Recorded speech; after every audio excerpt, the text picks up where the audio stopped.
Abubakar Umar. So he will be speaking on the Taimaka theory of change.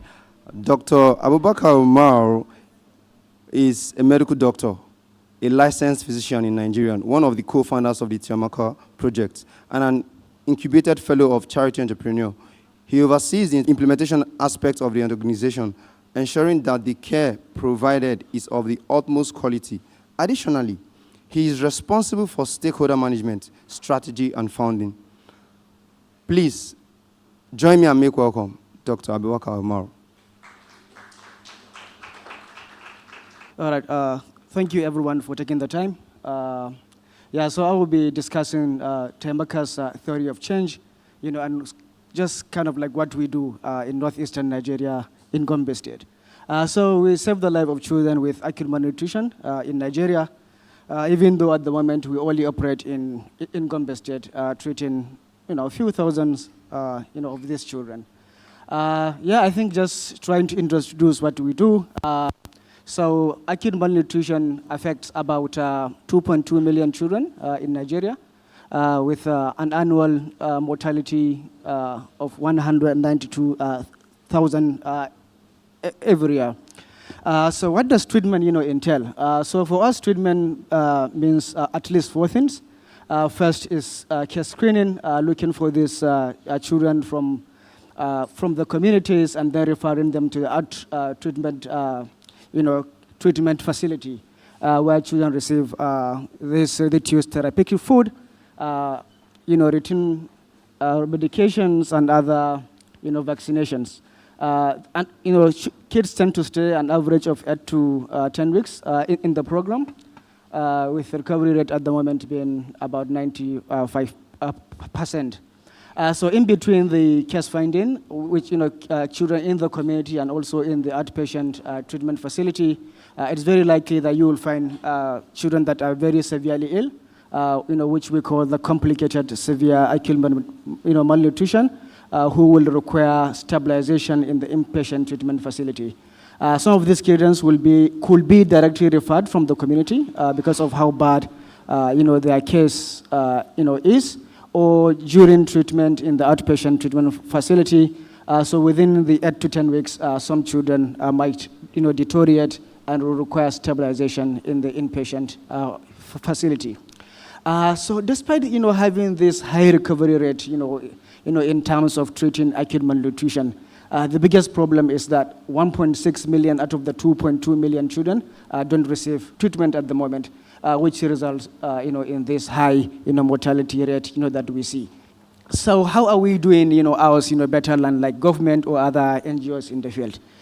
Coming from like an EA background. So we try to do this way cheaper than the average cost of treatment in northeastern Nigeria, which currently costs about $251 as compared to ours, which is just about $90. So one will wonder, how do we cut down this cost by about 63%? It is through deploying these four approaches.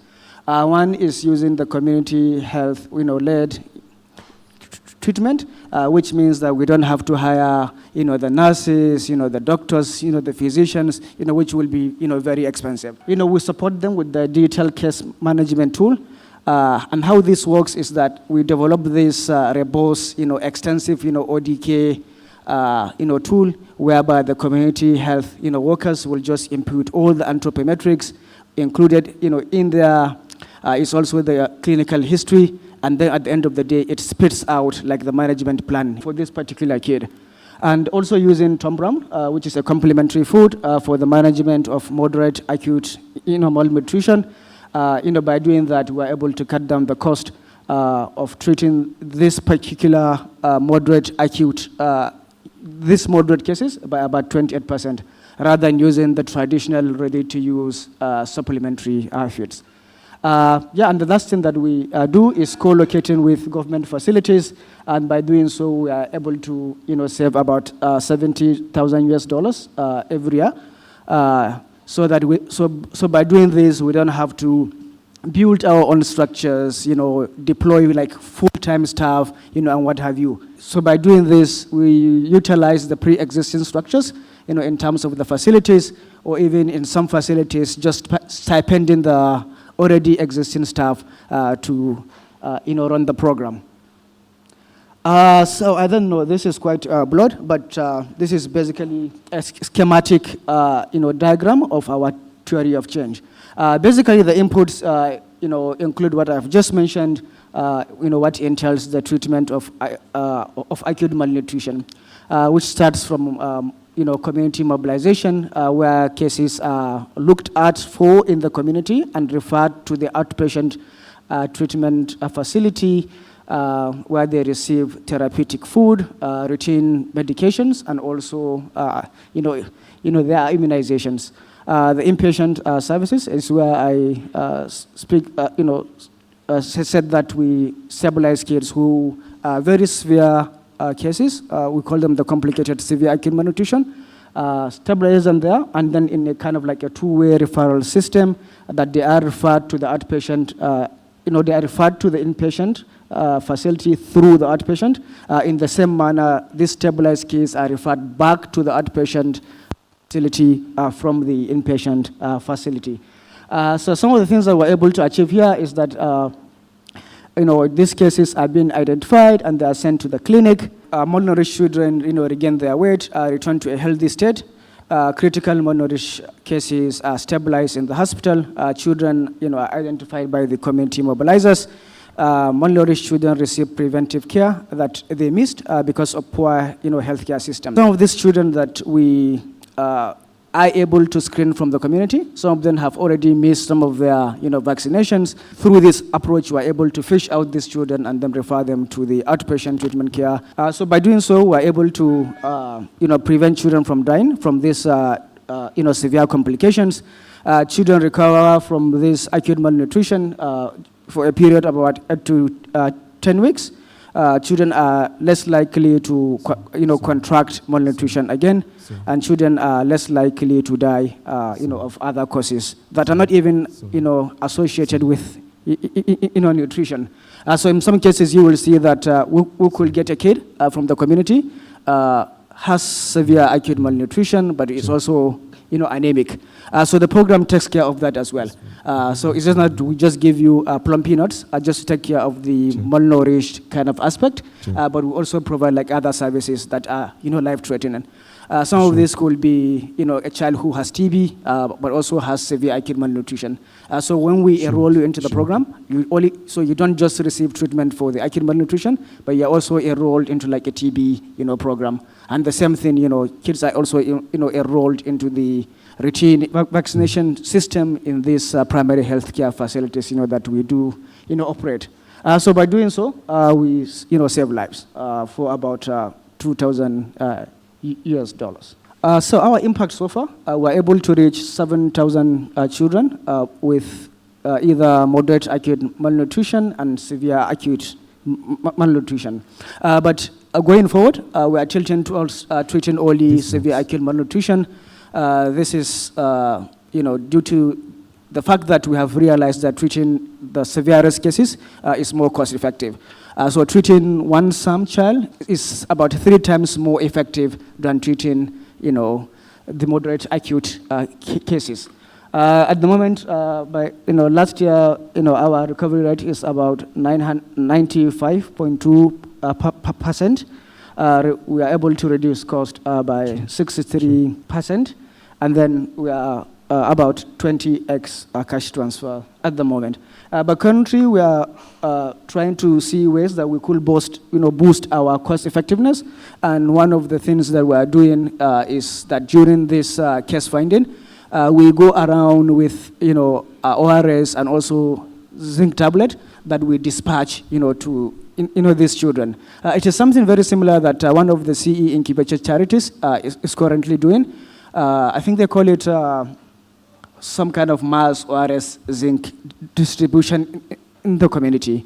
And the idea is that caregivers can hold onto these ORS and also zinc tablet at home. And when their kids, are very sick, instead of wasting time, kids get dehydrated and maybe dies, kind of thing, they always have these ORS with them and they can use it. So this in our recent kind of like CEA analysis, we realized that could give us an extra 2-3x.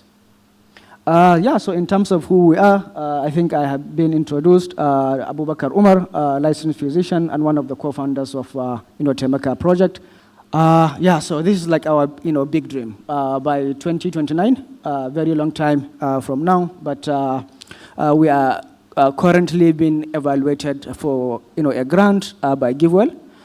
Hopefully we get to hear something from them by end of the year, early next year. So the idea is to expand to new states, from Gombe State to neighboring states like Bauchi and probably Jigawa, and be able to treat about 45,000 children every year. And how we intend to scale this is sell these ideas that we are able to research and try to other NGOs in the field, which we have seen demonstrated interest from these organizations.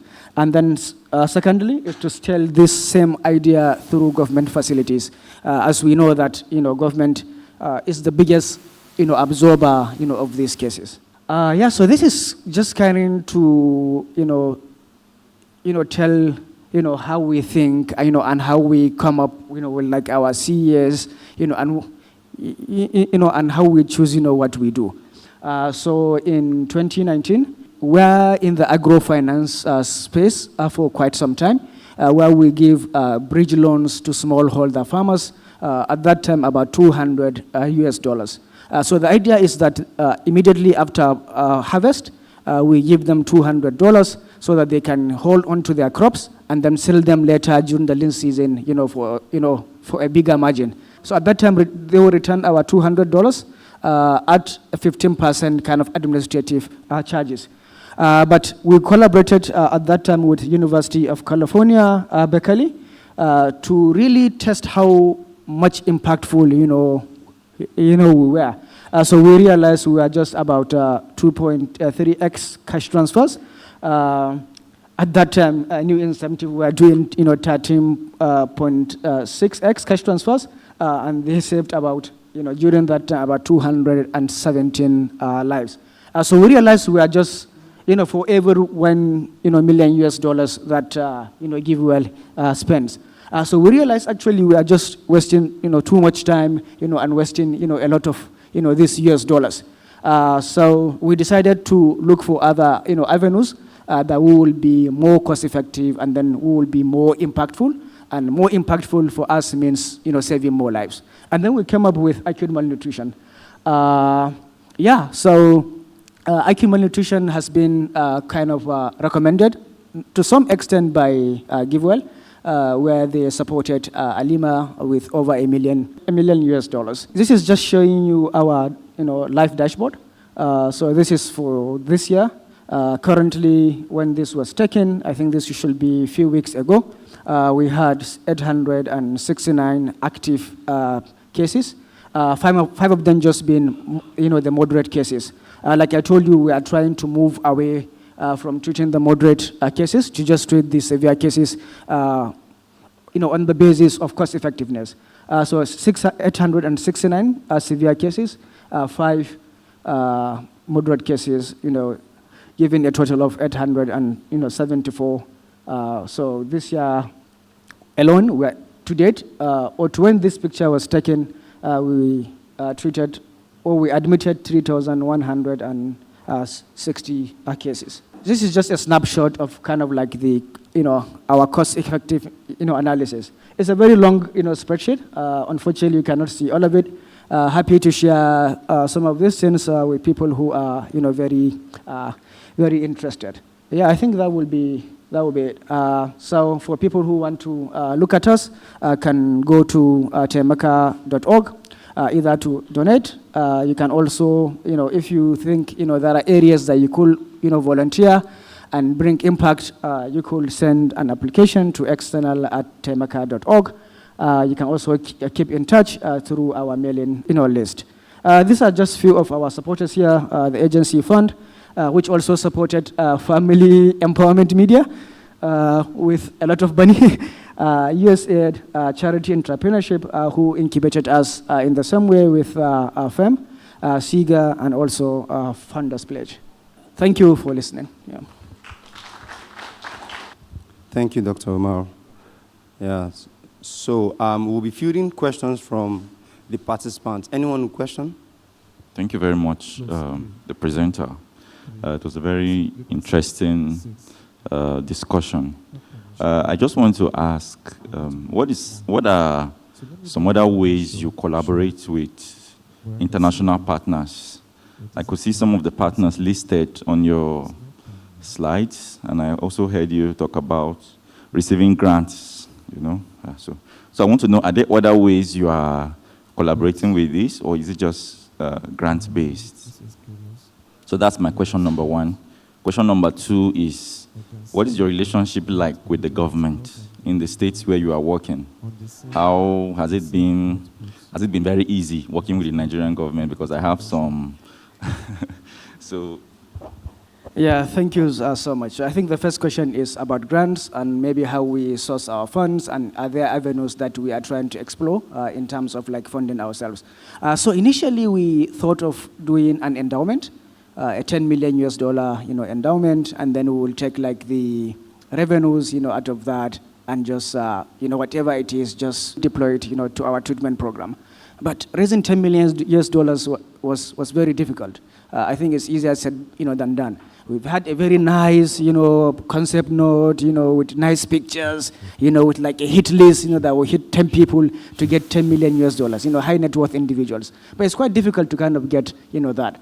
And then one other thing that we considered is, the ready-to-use therapeutic food is the most expensive, item in our budget. So we're looking at ways that could we produce this in Nigeria, sell it to other partners, and use the margins, to treat, children. We needed $5 million, $6 million just to set up the factory without importing the milk. You have to import the milk from Argentina. Very complex things. So the only thing that really worked for us in the last few years is hitting these high net worth individuals. Some EA, community have quite some generous donors. Recently EA introduced this Global Health Fund as well, which we think we might suck some blood, from there as well. We've also tried to see if we could do partnership with the government, either in the split financing, co-financing. That also didn't work. Yeah, I feel the kind of sustainability in terms of fundraising that we haven't still answered yet. Hopefully with the GiveWell grant, that will give us some breathing room, but it is still, just hiring someone like a fundraising director who is just out there just looking for opportunities. Either it is right for myself to apply, or it is right for Justin to apply, or it is very good for the organization to kind of apply, as an organization. And that is how we've been surviving. I will tell you that it has been quite, I think the last 3-5 years has been quite a nightmare in terms of fundraising. I don't think there is anyone that will say fundraising is fun, and he has fundraised enough to do the job completely. Even though Family Empowerment Media last year, this year, had to return money, I was like, oh God, you should call us. So I think that's that with funding. I don't think that, I believe that answers your question, in part. I don't think there's any good answer, to be honest, there. In terms of working with the state government, I'm afraid they are here, so I might not say much. But it has, I think, initially it has been quite torrid, I would say. First, I think one of the biggest reasons is that, navigating government, bureaucratic system, understanding how things, operate, and this I mean, how does it really operate, and how does the Gombe state government or the Nigerian government operates in itself, how does the permanent secretary or the commissioner, operates, kind of thing. So I think over time that has smoothened somewhat. Still a lot of work to be done there. and trying to see that we squeeze, some money, out of them. But yeah, we still currently we work at their facilities, which is encouraging. But yeah, I think understanding the Nigerian government itself, I think is a project of itself, and then understand the individuals that are in these key positions to allow you operate effectively, I think is another thing. We suffered with both, and I'm not the expert there, but yeah, it is working at the moment, so we will take it. Yeah, thank you. We have another question here. All right, thank you. I want to understand your target audience, because from what I've seen, it's just basically the North. I don't know if that is it, but in recent times, I think you need to focus more on the southern parts, which also have a more increasing issues of malnutrition. So I want you to address that if the North is only your target audience. Then number two, you talked about the tech aspect of it, that you need volunteers. So I want to understand what aspect of tech are you looking into? Is it just data science? Are you not looking into more of building an SOS and all? So I wanted to just let me address that. Thank you. Yeah, thank you. So I think for the first one, in terms of operating in the south or in the north, so one of the most sensitive, lines in our cost-effective analysis is the prevalence of the disease. So if we go to an area that the prevalence of the disease is very low, it affects directly our cost-effective, analysis. So if we are operating in the north, in an area where prevalence is, say, or stunting is like 50, 60, 70%, as per the UNICEF report, and then we go down south or even somewhere in the north, where the prevalence is, very low, it directly affects, kind of our, cost-effectiveness analysis. So unfortunately, we can see cases somewhere, even in the north, but we cannot go there just because we want to maintain the bragging right. Otherwise, the family empowerment media will be in the 20x and will be somewhere very low. So I think that is something that we keep at the back of our mind. And recently, we are trying to build kind of an indices or kind of like a scoring index where we target the most severe cases. So if we are able to target the most severe cases, which directly translate to mortality, then we will even be better. Yeah, happy to at some point when we have like more than enough money to treat all the these hit zones in the north, to definitely look at other areas in the south who have similar prevalence of acute malnutrition. It's just similar to what family empowerment media are doing. They haven't like covered the whole of Nigeria, but they're already in Congo and also in Niger, because it's very likely when they hit some of these states in Nigeria that don't have this burden, of like contraceptive use, and things like that, that really drags, your cost-effective, analysis. So I think that is with that. So the tech is kind of one of the innovations that we sell to people, and we get like, immediate attention. And, one of it is what I just showed, the case management tool. So that is like a very robust ODK, the Open Data Kit, where we, or my colleague, I would say, programmed it in a way that you just, input all the clinical history, you input the child's anthropometrics, so his height, weight, and also the mid-upper arm circumference. With the clinical history, it spits out kind of like, like the management, plan, for this particular kid. So in terms of tech, we need someone who will, maintain that, because there are always changes and suggestions from the field. Okay, age is not working now. Or I inputted 0 and then it, went forward, kind of thing. So we need someone who maintains that, like, 247. Other things that we are trying with tech at the moment is, biometrics. So a child comes, we scan his palms, or his face, so for at least 2 reasons. One is that we could avoid double dipping. So a kid who comes to the clinic now and is being seen and is given the ready-to-use therapeutic food or the plum peanut, the caregiver can just take the next turn and then join the queue and then collect another ration. But with the biometrics, we think we will be able to say, okay, no, your child just came. We believe the app will be able to flag that. And then secondly, one of the most contested areas in the nutrition space is relapse.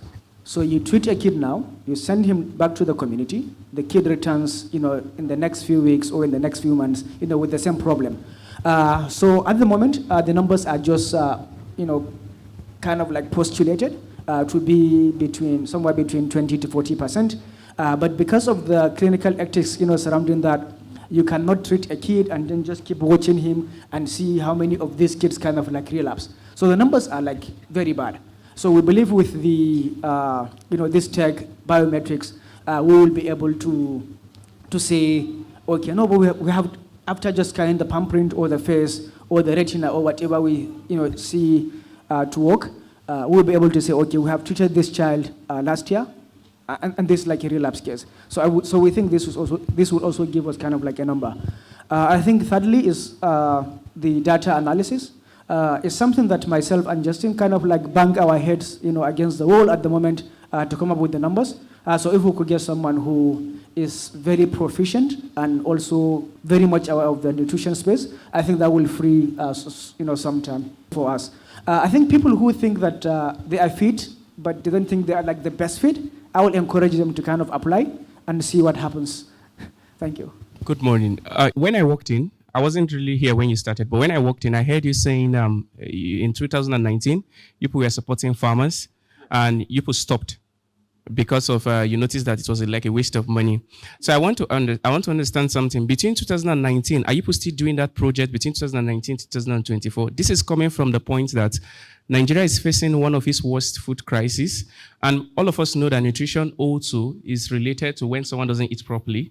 And looking at the statistics in Nigeria, where more than 80% of the farmers are small scale, and currently in 2024, about 40% of those small scale farmers have been relocated due to either insecurity, crop failure, climate-related issues, and the rest of it. What are you doing in that space? Are you saying that you are no longer going to support farmers?